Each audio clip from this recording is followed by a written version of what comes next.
How to fix try searching to get started problem on YouTube. Hello everyone, this is Sabrina here to help you today. So without any further ado, let's get right into the video. So open your browser and then go to youtube.com.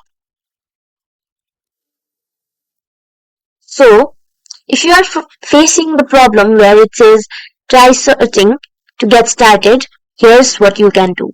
Tap on this view site information and then go to cookies and site data. After that, go to manage on-site data. Then all you have to do is remove these datas like this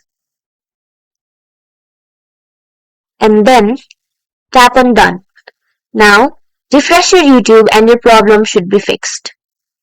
So that's how you do it. Thank you for watching this video. Make sure to like, share and subscribe to our YouTube channel. If you got any questions, comment them down and I'll catch you in the next one.